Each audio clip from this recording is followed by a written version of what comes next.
ஜீ தமிழில் ஒளிபரப்பாகும் கார்த்திகை தீபம் சீரியலில் இன்றைக்கி என்ன நடந்துச்சுன்னு ஷார்ட்டாக பார்த்துருவோமா. ரேவதி பயணித்த விமானம் அவசரமாக தரை இறக்கப்பட்ட நிலையில் இன்றைக்கி கதைக்களம் ரொம்பவே சூடு பிடிக்குது. அதாவது கார்த்திக் மற்றும் ரேவதி சந்தித்துக் கொள்வதால் இருவரும் மகிழ்ச்சி அடைகிறாங்க. தொடர்ந்து சாமுண்டீஸ்வரி தீட்டியுள்ள திட்டங்கள் குறித்து கார்த்திக் ரேவதியிடம் விவரமாக எடுத்துக்கூற பல உண்மைகள் தெரிந்து ரேவதி அதிர்ச்சி ஆகிறாங்க. இன்னொரு பக்கம் விமானத்தில் வெடிகுண்டு இருப்பதாக பொய்யான தகவல் அளித்து பரபரப்பை ஏற்படுத்திய முத்துவேலை போலீசார் கைது செய்கிறாங்க. நான் என்ன தவறு செஞ்சேன், என்ன எதுக்கு கைது செய்கிறீங்க அப்படின்ற மாதிரி கேள்வி எழுப்பினாலும் போலீசார் சட்டப்படி நடவடிக்கை எடுக்கிறாங்க. இதையடுத்து வீட்டிற்கு வரும் ரேவதியை பார்த்த சாமுண்டீஸ்வரி, நீ கனடா செல்லாமல் ஏன் திரும்பி வந்த அப்படின்ற மாதிரி கேட்குறாங்க. அதற்கு அதிரடியாக பதிலளிக்கும் ரேவதி, இதெல்லாம் உங்கள் திட்டம் என்பது எனக்கு தெரிஞ்சிருச்சு. கார்த்திக் தான் என்னுடைய கணவர் என்ற உண்மையை ஏன் மறைச்சிங்க என்று அடுக்கடுக்கான கேள்விகளை எழுப்பி சாமுண்டீஸ்வரியை அதிர்ச்சியில் அழுத்துறாங்க.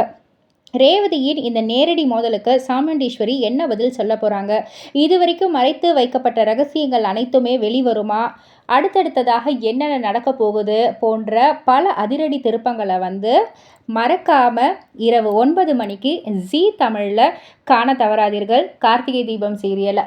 அண்ட் இது போல் சீரியல் அப்டேட்டை தெரிஞ்சுக்கிறதுக்கு மறக்காமல் நம்ம சேனலை சப்ஸ்கிரைப் பண்ணுங்கள், லைக் பண்ணுங்கள், ஷேர் பண்ணுங்கள்.